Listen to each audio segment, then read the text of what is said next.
Good afternoon, everyone. I hope you're having a wonderful start to your week. We're still buzzing from the huge Super Bowl victory from the Chiefs here in Kansas City, so I won't badger it too much. But one of the fun things that came out of the weekend was I shared a post about a connection that I had to the Super Bowl halftime performer Usher that got a lot of attention that I didn't quite expect it, and I was really excited to share the story of the origin of the picture, and a little bit about the experience itself. And so I want to dive into that today to follow up on the article that I posted yesterday in my Inspirational Interruptions newsletter, and that is what I learned about self-confidence from a game show. So number one, for all of you who are subscribed to the Inspirational Interruptions newsletter, thank you for your support. I love writing that newsletter. I don't do it as often as I should. That's a new habit I'm going to try to build in. And I love sharing these thoughts and these stories. And as you know, even with this one, as I was typing it out, because it was a big process, I thought, wow, this is a lot longer than I originally had planned it to be. And I've been getting some phenomenal feedback. So I really appreciate that. If you're not just subscribed to it, go ahead and subscribe. There's going to be some really cool stuff coming that I'm going to be sharing here soon. But I wanted to live stream today and talk about this experience. Let me shift a couple of things over because I want to be able to also answer questions as they come in. Around the idea that, hold on, here we go, comments and reactions. But I want to be able to answer questions about the experience itself, because the picture that I shared that ties me to Usher was my appearance on the $100,000 Pyramid Game Show.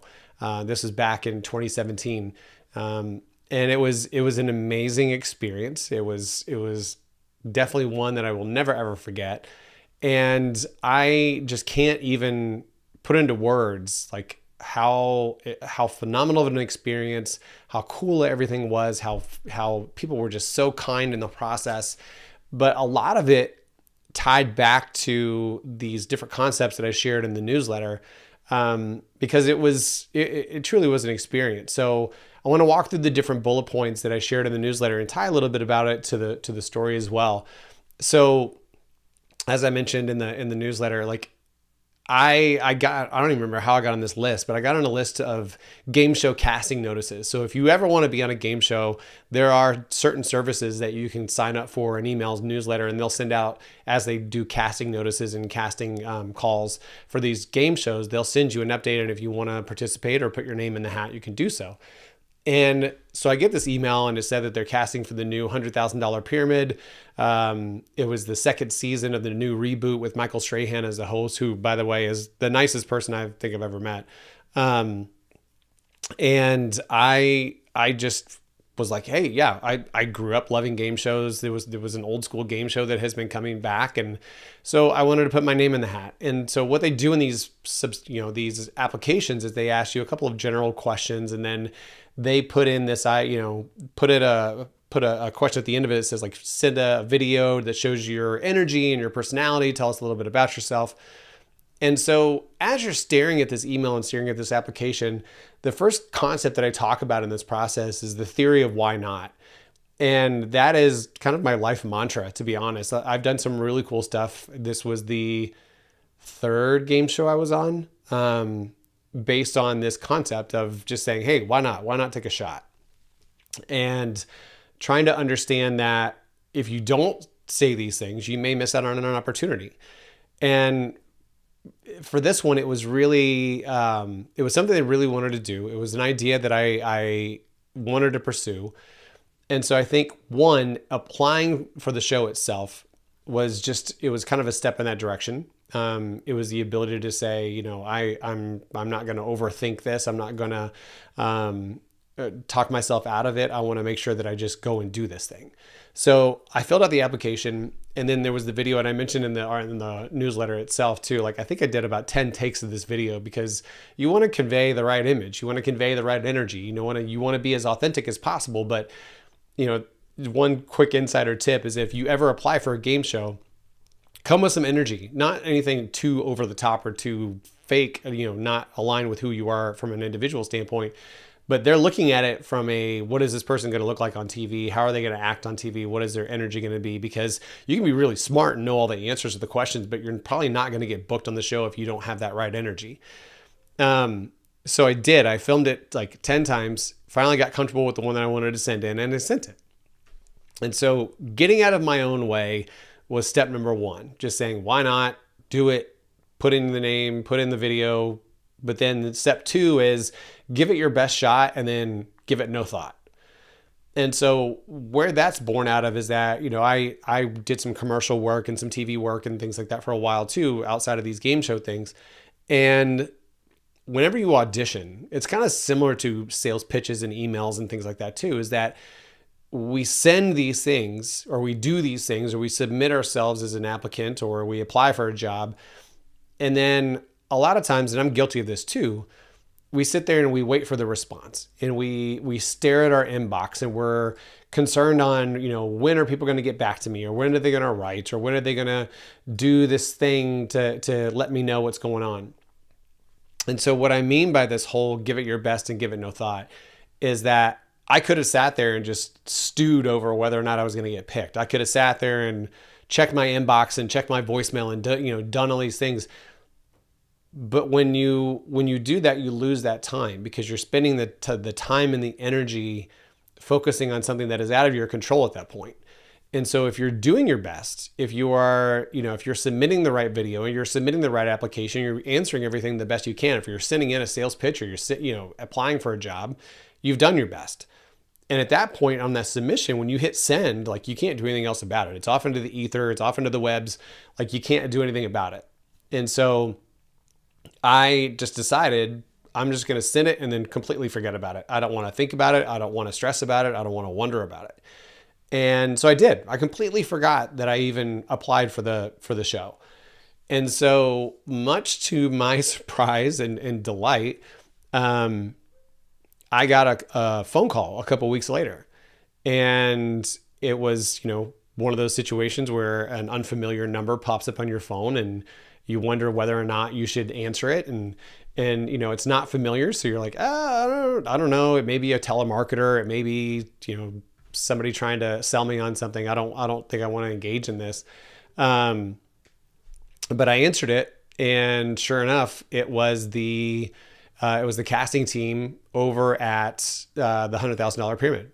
And so they were contacting me to let me know that I had been accepted into the formal audition process.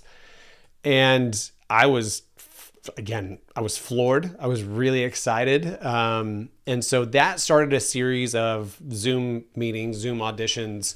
And so then, you get to a point where now, okay, it's real. And the first couple of Zooms, it was, let's talk about your personality. Where are you from? How would people describe you? All the get to know you kind of stuff. And then it was the second half of the call would be gameplay. So you'd work with a casting producer, and they would talk through, here's what you do, and here's how you're gonna play the game, and we'll just set it up in scenario wise. And again, they want to see you interacting, they want to see you really solid energy, smiling and engaging, and so it was the concept of being ready for anything, because once that phone call came in, you're kind of on their schedule from that point forward. They're like, this is when we need you. Can you be available at this time and date?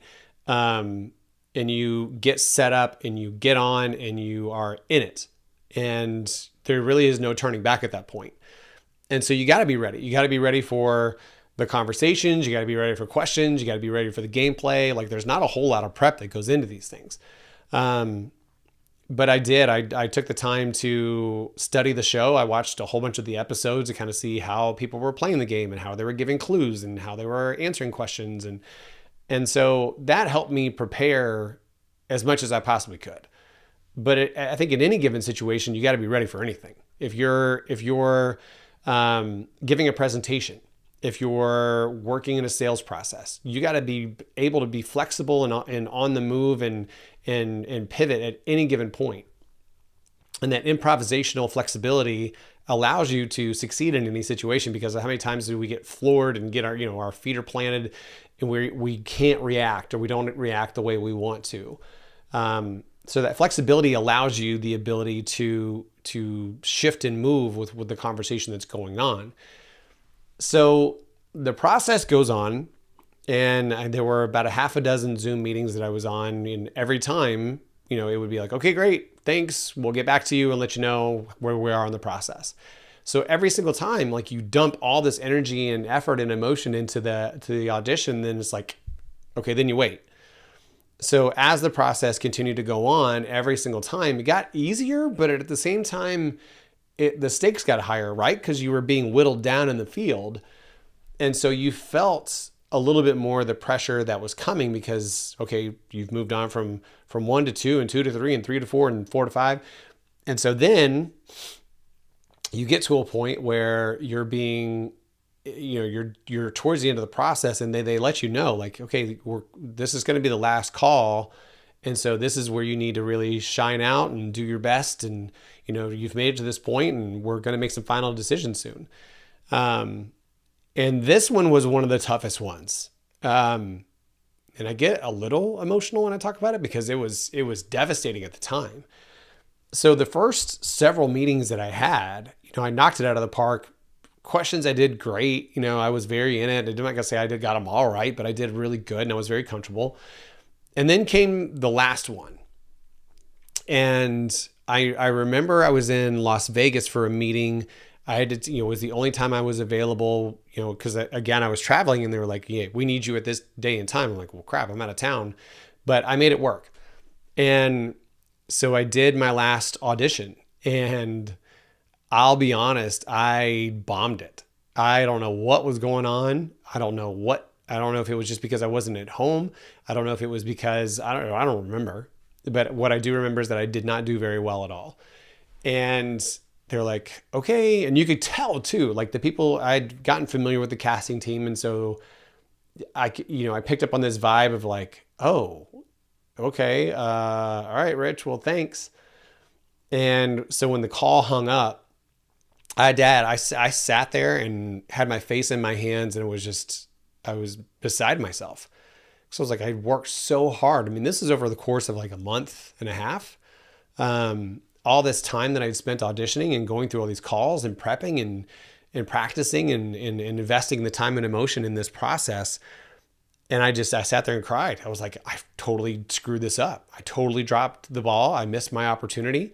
And it's going to be really hard to deal with this. And I'm prepared. And so, once I got over the initial shock and sadness of it all, I kind of prepared myself to hear like, hey, thanks, we appreciate the time, but we're moving on with some other contestants. And so I think in that situation, it taught me the value of not being so hard on yourself. And I think we all can say this too, is that we are our own worst critic. Like I will say that I am by far my own. Like you can't judge me any harder than I judge myself. And it was hard because I thought I expected a certain level of performance out of myself. And I knew that last call was not it. Now I knew the previous ones were, but something was off about this last one. And I chalked it up to the fact that I just blew it. Totally screwed up. I totally sucked. And so a couple weeks later, my phone rings and I answer the call. And the only thing that they said was, hey, do you want to come to New York to be on the show?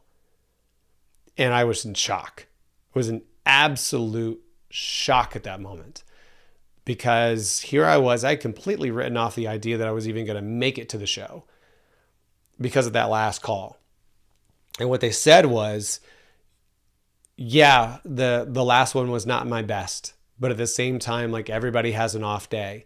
But I had shown such consistency through the process that when they looked at all the contestants that they had left, that they were trying to evaluate whether or not they were going to bring them on, my name was left in the column with people that they wanted to have because of the consistency. So when we think about how we judge ourselves and how we handle these situations, it's really, really important that we don't rush to judgment so quickly, because what we may think is not our best effort may be better than somebody else's effort. And so and I mean that in the sense of like not comparison, but we often hold ourselves to a higher standard, or at least we do on a consistent basis.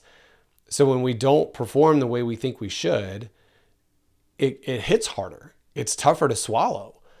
And so the fact that I had shown such consistency through the process and then had that one off day was enough for me to convince myself that like, hey, look, I did a good enough job and I made it happen throughout the process.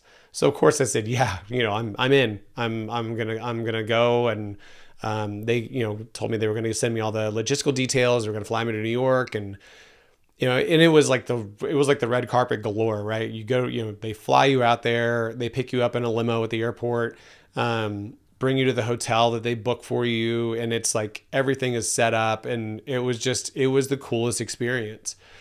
And so I get there, got there in the evening the night before, and then they say we'll pick you up at the hotel first thing in the morning, and then we'll bring you to the studios.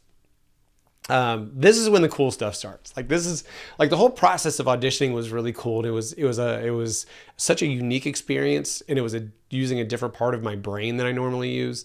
But it was such a fun process. But once I got to the studios was when the really, really cool stuff started happening. So you get there, they take your phone for security purposes, and they put it in like a safe at the front desk, and they tell you like, we're gonna keep somebody by you all day long. There were 4 episodes being filmed that day. My episode was the 4th of 4. So what happens is they bring all the contestants in. They have a big, gigantic. It's almost like not a boardroom per se, but it's like a big, almost like a cafeteria room, like a break room. And all the contestants are in there. They're showing episodes of the show, so you can practice. They've got cue cards and they're like little practice cards, and you can practice with somebody else that is going to be on the show. And they tell you like, you have to stay in this room all day long. If you need to use the restroom or anything else, let somebody know, and a production assistant will walk you down the hall to the restroom and back. Because you walk right by the hallway. Like when you walk out of this room, it's at the end of this hallway, walk out of this room, and then to the right is this hallway of all these dressing rooms. And that's where all the celebrities are that are going to be on the show. And so that day there was some guy from Sex and the City, not Mr. Big, but one of the other guys. LL Cool J was there. Leslie Jones was there. Who else? I remember physically running into Leslie Jones on accident. Super, super nice. LL Cool J, that dude is like, he is as good looking in person and as jacked as in person as he looks on TV and in pictures. I walked by the hallway and saw him down the hallway. Didn't get a chance to say hi to him or anything. So all day long, the tension's building up, and you're trying to keep your energy up, and it's exhausting. Like emotionally, you're on, you're ready, you're excited. We did all get to go on the studio floor to see the set before the day kicked off. So they took everybody out there. You got to see the cameras and the set and where the studio audience was and was going to be, but there wasn't anybody in there at the time. It was just, they were still getting all the lighting and sound and everything set up. But they just wanted you to see the set so you could get comfortable and familiar with it before you actually came out for your filming. So once the filming started, we're in this big break room all day long, eating snacks, talking, chatting with other people that are there. But you have no idea who you're playing with at this point. No idea who the celebrities are. And so I was matched up with a woman named Devin, wonderful, phenomenal woman who was just a lot of fun to get to know and also compete against. And so it comes to the 4th of 4. We're sitting there waiting. They're like, all right, it's time to take you guys to hair and wardrobe and makeup. And so they take Devin to makeup and hair. They take me to wardrobe. Then, you send them like pictures of different clothes. They tell you to bring some options, but you bring your own wardrobe, and then you put all your clothes in this dressing room that is assigned to you. And then they have a wardrobe person come in and pick out the outfit that they want you to wear. And so my outfit was hanging up, and they had ironed the shirt and everything else. It was super cool. So I go in and get dressed, and then I go over to hair and makeup.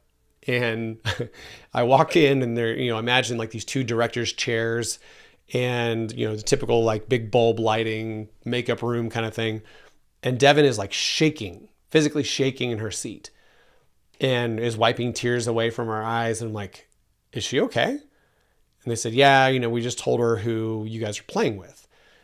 And I said, oh, really? Who are we playing with? And she goes, Usher and Von Miller from the Denver Broncos. So Devin is freaking out because she's a huge Usher fan. And so she's like having a come apart, understandably, that we're going to be playing with Usher himself. And in my mind, I, as a Kansas City Chiefs fan, who, if you don't know anything about the Chiefs and the Broncos, we hate each other. We're huge rivals. So the Broncos had just won the Super Bowl just before this, and Von Miller was the Super Bowl MVP. And so in my mind, I went, damn it. And out loud, I said, damn. And the casting director goes, is that okay? And I went, yeah, Von Miller plays for the Broncos, and I'm a Chiefs fan. And everybody's looking at me like, is this going to be a problem?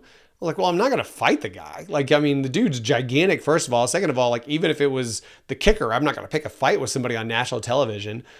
I said, but it will come up, and it will be really fun TV if it gets brought into the conversation. And so I'm laughing about this. Like, Usher's fine. Like, I think he's, I respect the talent, whatever. I'm not, he's not my Hollywood heartthrob or anything, but, so they bring us out to set, and they're getting everything set up. You can see Michael Strahan off to the side and everything else. So it was really cool. There's a studio audience at this point. So you walk in and they're like, here come our new contestants. And the studio audience is like, they freak out. And so it's really cool. And you get to wave at them. And so there was like this cool celebrity-ish moment. So we're sitting at the tables, and then they film it in a way because they don't know how the season's going to start. Like, so with the $100,000 pyramid, they're 30-minute episodes, but they stack 2 of them in an hour slot. So they don't know when they film your episode if it's going to be at the top of the hour or the bottom of the hour. And so the intro is a little bit different. And so they film the celebrities come out twice. And so the first time the celebrities came out, they're like, Grammy Award, award-winning musical artist Usher and Super Bowl MVP from the Denver Broncos, Von Miller. So Von was with me first. Usher was with Devin. I'm in the second table. So the celebrities come out, they introduce him, then they walk over to the tables. And so Usher sits with Devin, and then Von comes over, and I stood up, and he gives me this big hug. And he's like, hey man, nice to meet you. He goes, where are you from? And I said, I don't want to tell you. And he just looks at me funny, and he goes, oh man, he goes, no, just tell me. And I said, Kansas City. And he goes, oh, hell no. And goes to get up out of his seat. And so it was this really fun moment. And in the article, if you go read the newsletter, I actually put a video clip of the intro of the show where Von mentions the connection, the Kansas City, Denver rivalry and connection there. And also the other piece of it too is that, they when they introduce us, the non-celebrities, they have like just a little get to know you. They want a fun story. And so in the pre-production, we talk about different unique stories or unique facts about ourselves. And so we talked through a few things, and they loved my idea or my story about my weight loss. And so they wanted a before and after picture, and they wanted me to tell the quick story about it. So not only do I have Von Miller basically like saying like, yeah, Rich is my rival, but we're going to be friends today. So there was that fun moment, but then it was me sharing my weight loss story really quickly. And then they showed this before and after picture, which, yeah, I was bigger, and the only picture I could grab at last minute notice was this picture of me with my shirt off with these polka dot swim trunks on. And it was, it was nothing like seeing yourself shirtless and heavy at 260 pounds being shown to a national TV audience. So go Rich.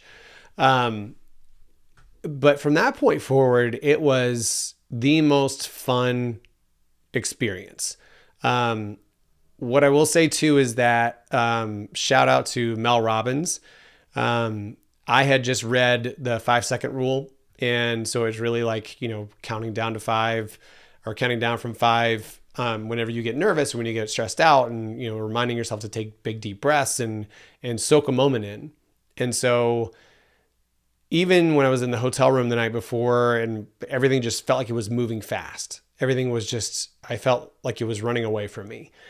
And so from that point forward, all through the next day of filming and waiting and everything else, I kept reminding myself to take a deep breath and just soak it in because it was going to go fast. You know, it seemed like it took forever to get there. And then I was like, the minute we get called to set, it's going to go quick. So breathe, stay in the moment, enjoy it, soak it up. I won't go into like all the questions and all the different clues and everything because I think it's phenomenal. Like I put a couple links in the article to go find the episode. It's on Amazon Prime and on Apple TV as well. I've had a couple of people reach out that actually went and rented the episode to watch it or had access to it. And so they watched it. And so it's fun. I will say this, there are some really, really funny moments in the show. You gotta watch it. It's worth the watch. But I will say this is that I don't ever judge anybody on a game show because when you're sitting there in the seat competing with a studio audience and dozens of cameras and blinding lights shining down on you, all of those things are enough to bring stress on you. But then there's a clock sitting right in front of you and that clock is ticking and you're having to think on your feet and you're having to, like, they flash here's the clue, or here's the word you're trying to get them to guess, and you got to think about clues and you got to think about, okay, what can I say and how can I say it and how do I not get in trouble and how do I not break a rule here? So there's a lot that goes into it, and the clock is ticking the entire time. So that concept of breathing came into play over and over and over and over again. Even to the point where I had this great interaction with Mel Robbins through her social media account about leveraging the 5-second rule during the filming. And it was a lifesaver, to be totally honest. It allowed me to stay in the moment. It allowed me to stay as present as possible. It allowed me to not get locked up mentally, because it's easy to do that. It's easy to think, oh God, how would I describe this? How am I going to get them to say these things? How am I going to get them to answer the right question? It's tricky. It's a lot trickier than you think. And so all in all, like, it allowed me to be in the moment. It allowed me to be, fully immersed in the experience to the point where I can remember every single detail, as opposed to being like, oh my God, I blacked out for 45 minutes and don't remember anything. But it was the coolest experience ever. Like, it was just such a cool experience. So please go check out Apple TV or Amazon Prime and go watch the episode. It's, if anything, I apologize that you have to see me with my shirt off at that size. But it's worth it for the rest of the episode. Everybody was nice. Vaughn, Usher, Michael Strahan, all were super cool. But it was a hell of an experience. It really, really was. And so, I don't know, like it was really, it was fun for me to see some of the responses to the picture itself. And, this was fun to kind of share the experience and relive it a little bit as well. But I highly recommend, like, if you ever want to do something like that, go for it. It's a lot of fun. And even if you don't make it, just to go through the experience, or even just to submit your name, just to say, hey, look, at least I took a step at putting my hat in the ring. It's well worth it. But yeah, it is, it was awesome. It was absolutely awesome. So go read the article, go watch the episode, definitely worth a few laughs. I appreciate all your support. Also, while I've got you, some really cool stuff coming with the new newsletter. I've got some big webinars coming up as well. So lots of things to stay in tune and in touch with. But I appreciate y'all tuning into this live stream today to hear a little bit more about my experience on the $100,000 pyramid and all the lessons that I learned from it. So hope you all have a wonderful day and stay in touch.